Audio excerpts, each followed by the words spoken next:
Além da classificação às oitavas de final da Libertadores, a vitória no Chile trouxe uma marca importante para o São Paulo. O tricolor chegou à 5ª vitória consecutiva fora de casa, algo que não acontecia desde 2012. E o feito ganha ainda mais relevância se a gente lembrar que há pouco tempo o clube tinha muitas dificuldades quando atuava fora do Morumbi. Contra o Cobresal, o atacante Jonathan Calleri sentiu a panturrilha direita na parte final da partida. O exame realizado nesta quinta-feira detectou uma lesão muscular leve no local. A previsão é de que ele fique 10 dias em tratamento antes de voltar aos treinos. E se tudo correr bem, Calleri estará à disposição no fim deste mês. A tendência é de que André Silva substitua o argentino contra o Fluminense segunda aqui no Morumbi. Quem segue fora do time é o colombiano Rames Rodrigues. Durante um evento no clube para arrecadar doações para as vítimas das chuvas no Rio Grande do Sul, o presidente do São Paulo falou sobre a situação do jogador. Rames Rodrigues, ele não está jogando, não está sendo escalado, mas ele já ajudou o São Paulo. A vinda do Rames colocou o São Paulo num patamar de competitividade de direito esportivo de jogadores. Veio o Lucas junto. Sim. Então o São Paulo passou a ser um protagonista de grandes, não digo nem aposta, contratações. O jogador às vezes não se adequa dentro do campo por uma questão física ou por uma questão de escolha e de quem treina, né? E a gente tem que respeitar. Não à toa, e aí ele falou o seguinte, abre aspas, tenho que ver da porta para dentro do CT o que estou fazendo mal para machucar menos. No Brasil é uma loucura a quantidade de jogos que a gente tem. Faz 15 dias que estamos viajando, meus companheiros estão bem e eu vou ter que melhorar da porta para dentro. E realmente, eu estava pegando os números dele, em 2023, ele foi 6 vezes para o departamento médico. Teve dores nas costas, na coxa e no tornozelo. E aí ficou 19 jogos fora. Agora, esse ano, ele jogou 19 dos 24 jogos até agora e marcou 7 gols. Mas até não, principalmente para o jogador, deve ser um momento difícil, né? Quando você está engatando, faz o gol, o time está bem, técnico novo, e aí machuca de novo. Eu não conversei com ninguém do Calleri, até porque os jogadores chegaram por volta das 7 da manhã e todo mundo deve estar descansando agora. Enfim, hoje os jogadores que atuaram, né, na partida vão ganhar um dia livre para descansar em casa. O Calleri vai fazer um exame daqui a pouco, né? Começo da tarde, fim do dia, fim da manhã, começo da tarde, o Calleri vai fazer um exame para ver a gravidade dessa lesão. A análise que eu faço, conhecendo o Calleri e conhecendo um pouco do bastidor do São Paulo, quando ele diz isso, eu tenho que analisar o que eu faço da porta para dentro, eu ouço muito assim, o Calleri para jogar, ele joga com uma perna só. O Calleri para jogar, ele joga assim se ele tiver com um braço só. Ele joga de qualquer jeito, mas ele quer jogar, ele infiltra, é um cara que está se doando, ele é para o time, ele quer jogar a qualquer custo. Ele é um cavalo para se recuperar, quer voltar antes do tempo e tal. Então, assim, a análise é muito nesse sentido. De repente, quando tem uma lesão, tratar a lesão, respeitar o tempo dessa lesão e voltar 100%, sem acelerar o tempo. Então, de repente, é uma reflexão que o Calleri vai fazer daqui para frente. Tá? Essa lesão, eu conversei com uma pessoa que estava lá no desembarque, né, do São Paulo, às 7 e pouco da manhã, que viu o Calleri muito abatido, que o Calleri estava muito para baixo e o Calleri, no voo inteiro, reclamou de dores. Estava doendo muito a panturrilha. É óbvio que ele vai fazer o exame e o exame vai responder a gravidade da lesão e o tempo de recuperação. Mas as primeiras análises, logo no vestiário, logo depois da partida, é que o Calleri vai ter que parar um tempo, né? Lesão de panturrilha é uma lesão chata, que você tem que curar, que você leva tempo para curar, então o Calleri vai ficar no estaleiro um tempo, não é uma lesão que daqui uma semana, daqui a 15 dias ele já vai estar pronto, vai levar um pouquinho de tempo a mais. E aí o São Paulo tem agora o André, que é um jogador que vinha numa pegada boa, mas acabou perdendo espaço nas últimas partidas, mas está aí para ser o substituto, entre aspas, do Calleri. Mas, de fato, é uma lesão que preocupa antes mesmo do exame, porque ele estava sentindo muita dor e ele estava bem para baixo. Muito bom. O Léo Azevedo está falando que o problema é não ter derrota, 1 milhão de pontos de interrogação. É porque a gente sabe que uma derrota tem um peso muito maior para a torcida do que uma vitória, né? Vitória, mesmo jogando mal, tem um peso. Agora, derrota, meu amigo, aí que a gente vê como o bicho pega. Agora, sobre essa questão do deslocamento que o Caleri falou, foi impressionante o que o São Paulo fez nos últimos 9 dias. Foram 12 mil quilômetros, 3 jogos, 3 vitórias e 9 gols marcados. Agora, pelo menos, PVC, são 5 partidas no Morumbi. Então, mas a gente falou sobre ele, o Zubeldia conheceu o mapa do Brasil e o mapa da América do Sul na chegada, né?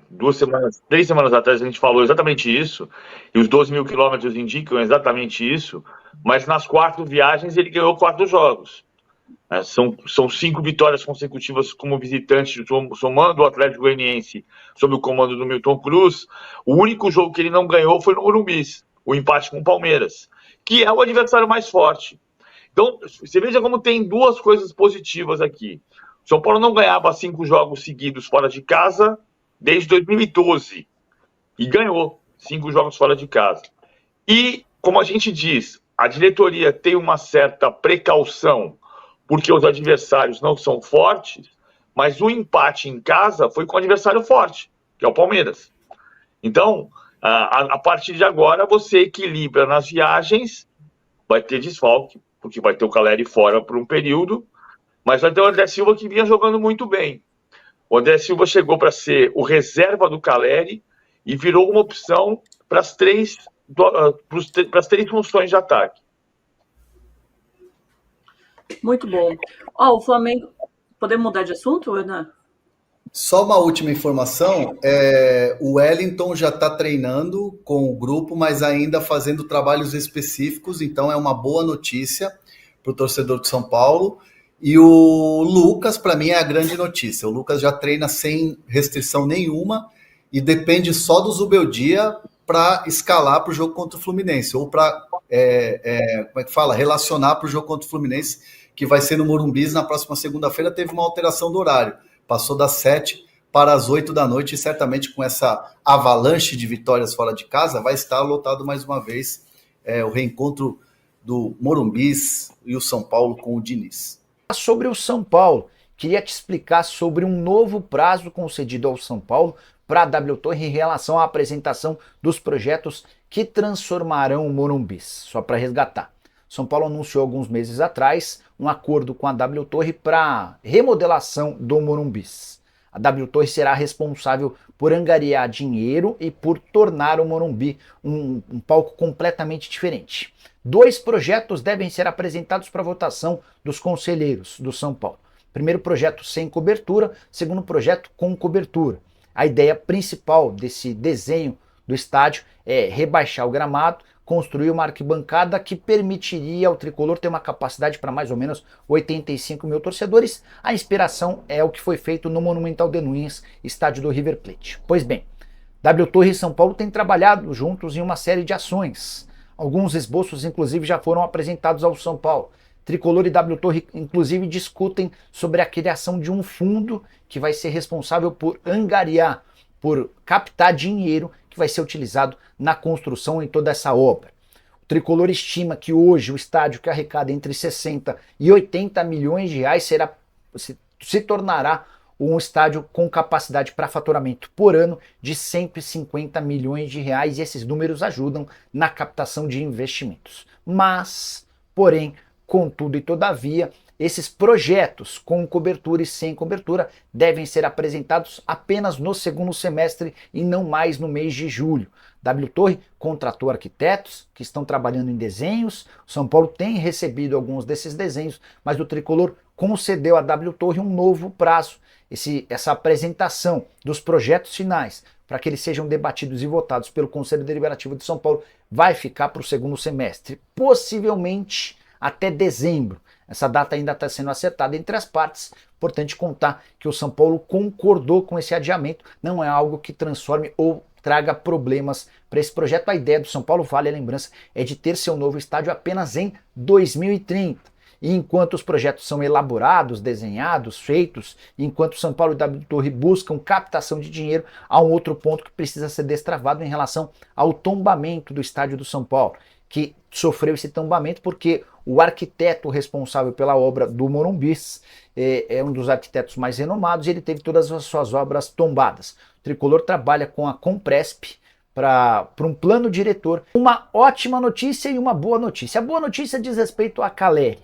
Não dá para dizer que alguém que vai parar entre 10 e 15 dias representa uma boa notícia, mas diante do medo, da preocupação de que o Caleri tivesse uma lesão na panturrilha grave, a informação de que ele volta a jogar, talvez no fim desse mês, pode ser encarada como uma boa notícia para o torcedor do São Paulo. O atacante, que jogou 85 minutos contra o Cobressal na noite dessa quarta-feira, passou por exames na manhã dessa quinta que constataram uma lesão leve na sua panturrilha direita. O tratamento já foi iniciado e a tendência é que ele esteja à disposição já recuperado no fim desse mês. 4 jogos sem Caleri, isso é certo. O argentino não enfrenta o Fluminense, o Barcelona de Guayaquil, o Cruzeiro e o Águia de Marabá, todas essas partidas no Morumbis. E existe um objetivo, um plano, uma ideia de contar com o Caleri para a partida decisiva do grupo na Libertadores contra o Tajeres, jogo marcado para o dia 29 também no Morumbis. Então, toda a preparação do Caleri, essa recuperação será feita para que o argentino possa enfrentar o adversário que hoje é líder do grupo. O São Paulo tem 9 pontos, o Tajeres aparece com 10. Só para arrematar, vale a lembrança de que os próximos jogos do São Paulo: Fluminense na segunda-feira, Barcelona no dia 16, Cruzeiro no dia 20, Águia de Marabá no dia 23, Tajeres no dia 29 e na sequência Corinthians fora de casa no dia 2 de junho. Só uma curiosidade, todos os jogos dessa lista, com exceção ao do Corinthians, acontecem no Morumbis, depois de uma sequência longa de partidas que o São Paulo disputou na condição de visitante. Só para completar sobre o São Paulo, Tricolor que já está perto de arrecadar 42 milhões de reais com a sua participação na Libertadores da América. Foram 6 milhões de dólares pela presença na fase de grupos da Libertadores e mais 990 mil dólares como prêmio pelas 3 vitórias na competição. O São Paulo já está na próxima fase da Libertadores e por isso já tem garantido 1.250.000 dólares. Soma todos esses valores e chega a algo próximo de 42 milhões de reais. 4 clubes sonham com a contratação de James Rodrigues. Contratado pelo São Paulo em julho de 2023 sob enorme expectativa, o meia James Rodrigues ficou longe de corresponder dentro de campo. Em pouco mais de 10 meses de Morumbi, o colombiano soma apenas 22 jogos, 2 gols e 4 assistências. Em baixa, ele se tornou o grande assunto nos bastidores nesta semana. Fora dos planos do recém-contratado Luiz Zubeldia, o experiente meia de 32 anos tem tudo para dizer adeus ao São Paulo na próxima janela de transferências. E, de acordo com informações do portal As Colômbia, o empresário do jogador já está trabalhando para encontrar clubes interessados em seu futebol no mercado. As prioridades seriam equipes da Liga Mexicana e da Major League Soccer, MLS. Nos 2 países, apenas 4 times topariam pagar o alto salário de James. Ainda segundo o veículo, o Los Angeles Galaxy surge como favorito como meia tope se mudar para os Estados Unidos. Já no México, os clubes interessados seriam Monterrey, Tigres e América, este último treinado por André Jardine, ex-São Paulo. Relembre a carreira de James Rodrigues.